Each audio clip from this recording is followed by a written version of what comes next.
What is the difference between used to and would? Let's clear.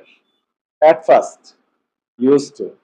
Used to describes past habits, routines, or repeated actions that you no longer do.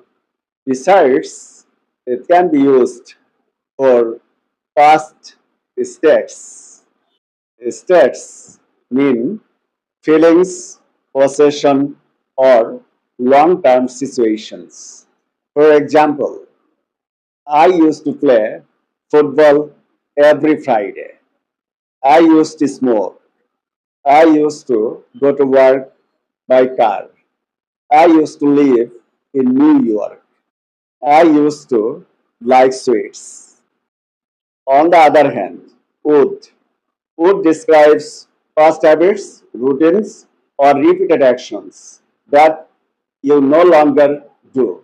Even when you are telling a story about a specific time in the past, you can use would in this sentence, but never use would for past states.